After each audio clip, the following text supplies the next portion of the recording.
It's an exciting day down here in Poole because we have not one but two Brabus Shadow 900s to test. We have the Suntop here, and over there we have the cross cabin. Now Hugo here thinks that this Suntop version is the one to go for, whereas I'm of the opinion that that cross cabin version is the one that you really want. But let's find out. We'll head out to sea, put them through their paces and see which one is the one to have. Now I don't know about Jack, but for me boating is all about having fun in the sun. Personally, I don't want to be out when the rain is pissing down and the wind is howling round my ears. I want to be out on a day like today when the sun is out, there's a cooling breeze, and for that you need an open boat. Now this Brabus Shadow 900 Suntop is for me the pick of the range. This particular boat costs about £408,000 ex-VAT or just under 490,000 ink-VAT. But what you get is a proper summertime boat. So here we are in the cockpit, and this makes my point perfectly. It's a beautiful day, the sun is shining, I can feel the sun on the back of my neck, I can feel the breeze on my face. It's all about the experience. There's no glass between me and the outside world. I've got a fantastic view, I'm enjoying the elements as they're meant to be enjoyed. But then the beauty of this cockpit is that if you really want to go out in bad weather, you can do. You can seal the whole thing up. This big sunroof shuts up and closes there. You've got canopies that go all the way round. You can turn the heating on, and you've got the best of both worlds. It might not be quite as warm or quite as robust if you're really going out in a tough sea, but who wants to do that? Not me. I want to have fun. And again, look here. If we open this up, put the table down, you've got a fantastic dining space. And you tell me, would you rather be eating inside in a little greenhouse, or would you rather be eating outside, enjoying the full open air experience? For me, it's a no-brainer. I want to eat outside every time when I can. Life is short, summer is even shorter, make the most of it. And then pop this away and move back here. Gorgeous big sun pad. Now, I know you can get a sun pad on the cross cabin version, but the trouble with that is you end up dividing the boat into different spaces. If you're out having fun with your friends, do you want to be all together in one big open social space, or separate it off in your little corners of the boat? For me, it's a no-brainer. It's a party boat. I want to be with my friends. I want to be having fun all together. No question. For me, it's the Suntop every time. But there's another reason why you want the Suntop, and this is it.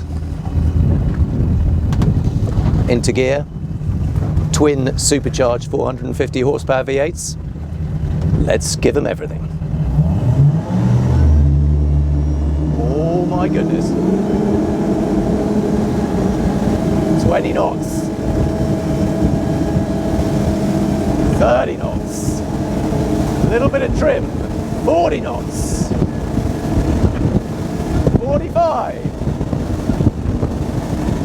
50 knots, we are starting to fly, 53, 54, 55, come on, a little bit more trim, 56, 57.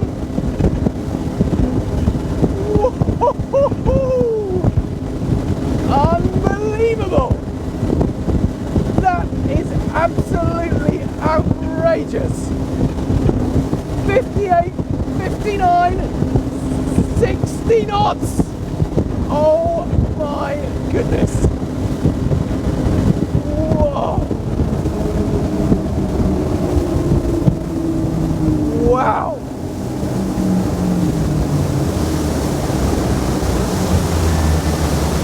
That is absolutely extraordinary.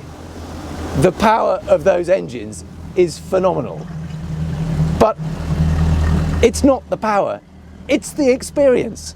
Why would you want to do that sat in a cabin when you're only getting the two-dimensional experience? Here, it's the full 3D version. You've got the wind in your hair, you've got the sun on your neck, you've got fabulous hull and the power of those engines.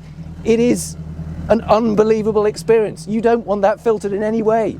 You want the full, absolute, unexpurgated, wind in your face driving experience. I'm sure Jack will make a great case for the cross cabin. But really?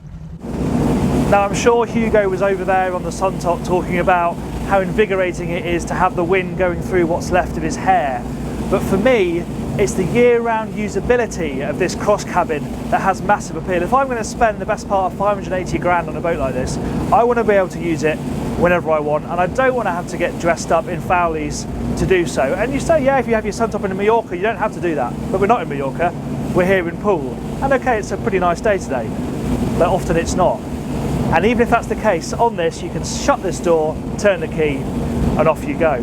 But look at it today. Okay, we're lucky enough to have the sun out. I've got the sunroof open, I've got these massive side doors, so you pretty much get as much exposure as you do on that sun top. But if it starts raining, you're not going to get absolutely pelted in the face by raindrops. And for me, this is the waterborne embodiment of a Brabus G-Wagon. If you love that brand on the road, then surely this is the version you want. It even looks like a G-Wagon. It's got that menacing look. Even when this boat is sitting still, it just looks intimidating, it looks military. People will either get out of the way or they'll take lots of photos of you. And of course it shares a hull with the sun top. They're both super capable in that regard. We're actually going along at 30 knots now and it feels ludicrously slow. This thing just eats the miles so comfortably. You've got another 30 knots in the tank.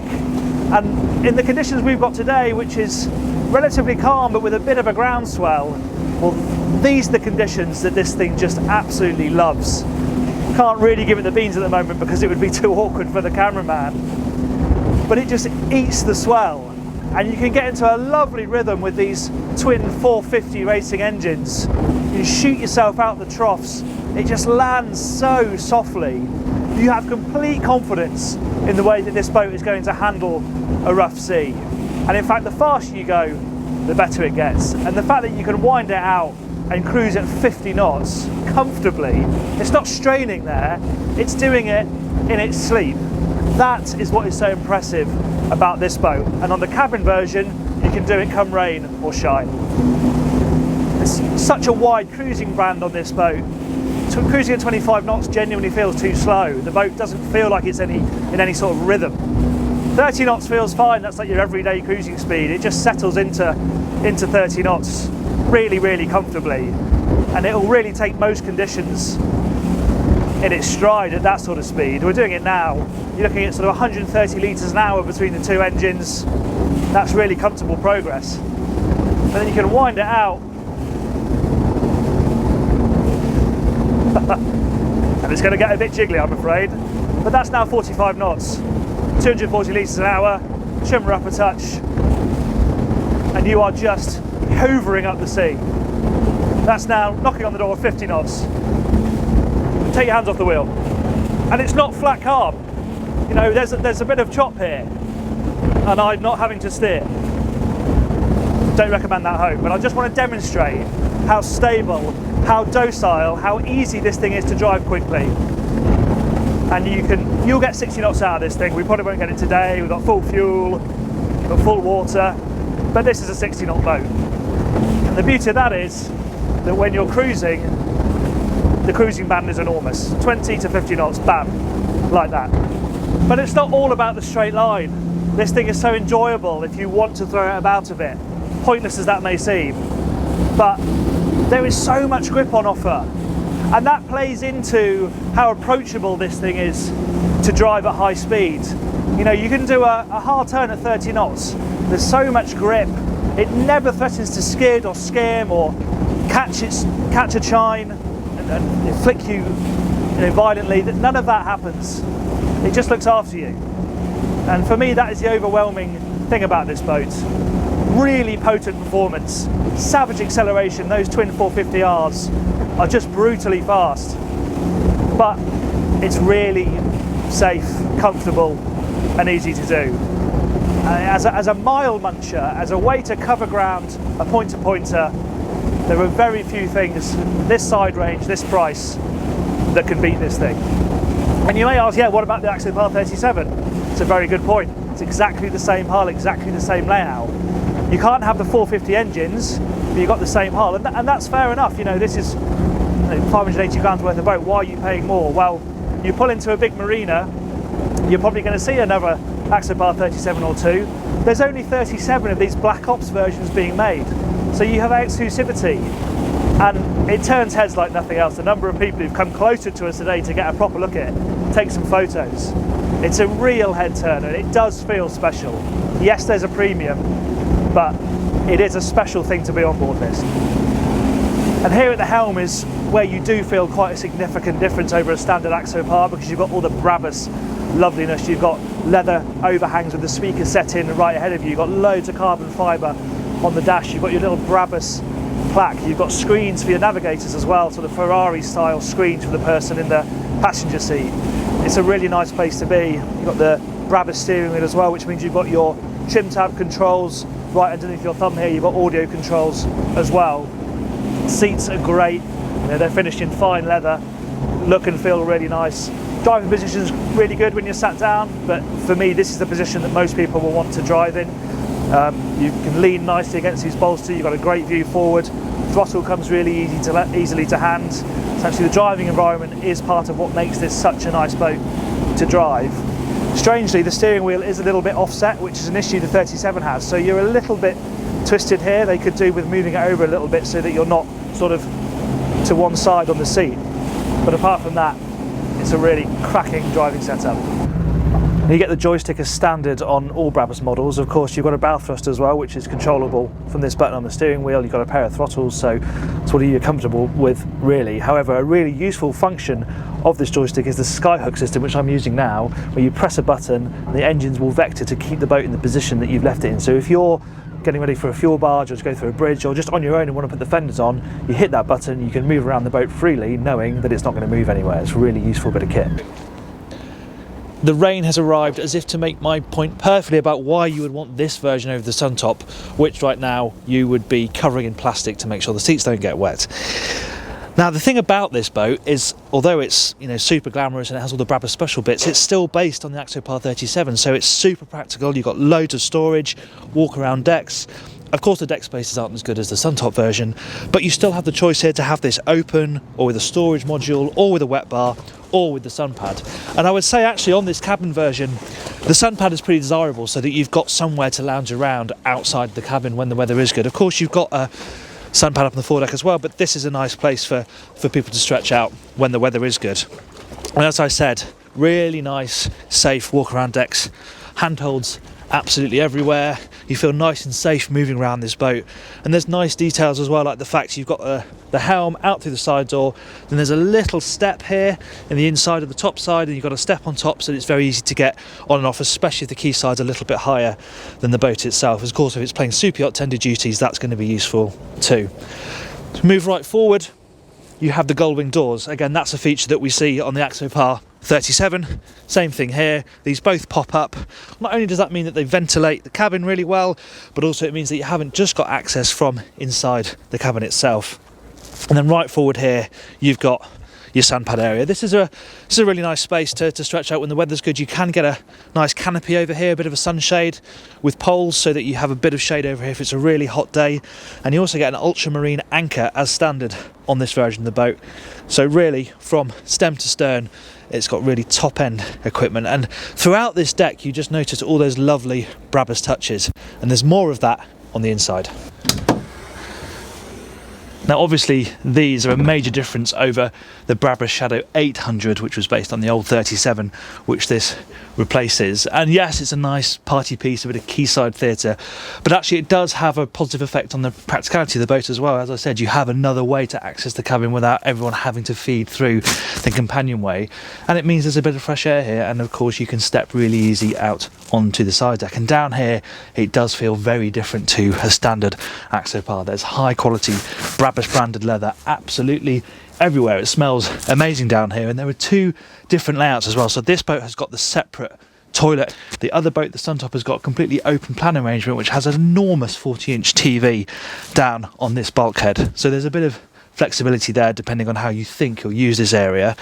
It's actually more comfortable to sleep in than you might think from the outside. Okay, it's sort of sitting, crouching room only down here, but the bed is a decent enough size, and at least you have got a bit of privacy in that separate toilet, even if it's a little bit cramped. The other thing it's really good to see is how they've beefed up the catches on these doors. When I tested the original boats, they felt a little bit flimsy. Now they feel really solid, and the doors close with a nice satisfying clunk. So then once you come out the accommodation, you're here in the wheelhouse. You can close this down, and as I said, out at sea you've got these screens here. It's quite a nice little touch. This is a really fabulous seating area for when the boat's moving along. Works really nicely when the boat's stationary as well. You've got this flip up table, so that can double in size. You flip it over like that. Got a nice wrap of seating here as well, and it's clever how the middle seat lifts up and that gains access to the rear cabin. That's another benefit of having that raised sun pad out there in the cockpit. You have got another sleeping space down there, and it's now in these conditions you can really see the benefit of this wheelhouse. You know, this sunroof shuts in seconds. These side doors slam them closed, and even if it's a bit of a miserable day, you're still going to be able to go boating. But when the weather's good, because these are double width at really nice size, and because you've got this big concertina-ing sunroof, you can let the conditions in if you want to. This is a really nice option on the Axopar range. You get it on the 28s as well, or the Shadow 500. You know, you have got a cabin back down here, and okay, it's a little bit pokey, but actually once you're in here, you know, if you're lying down, it's spacious enough. You've got windows in here, you've got blinds, you've got a bit of lighting, you've got a hatch in here as well, which you could sort of use as an access hatch if you want to, but really it's for a bit of natural light and ventilation. It's not a sort of a token gesture as you think it might be. You know, for the odd night, perfectly comfortable really. Now, as good as this package is, there are some little things, little flies in the ointment on something that costs this sort of money. This is something that's carried over from the Axopars, and it's the sunroof switch, which is in a really awkward position, especially if you're moving along. You can open this sunroof when the boat's moving, but it's quite a cheap looking thing, so no wonder it's tucked away down here awkwardly by the VHF. I just don't understand why there's not a button up here. There's these lovely run of backlit switches with everything else, why the sunroof button's tucked down here. And the other thing is these doors, they're big heavy units, they're absolutely lovely, and they open up nice and wide, but these catches just feel like they could close with a bit more positivity when you slam them shut on here.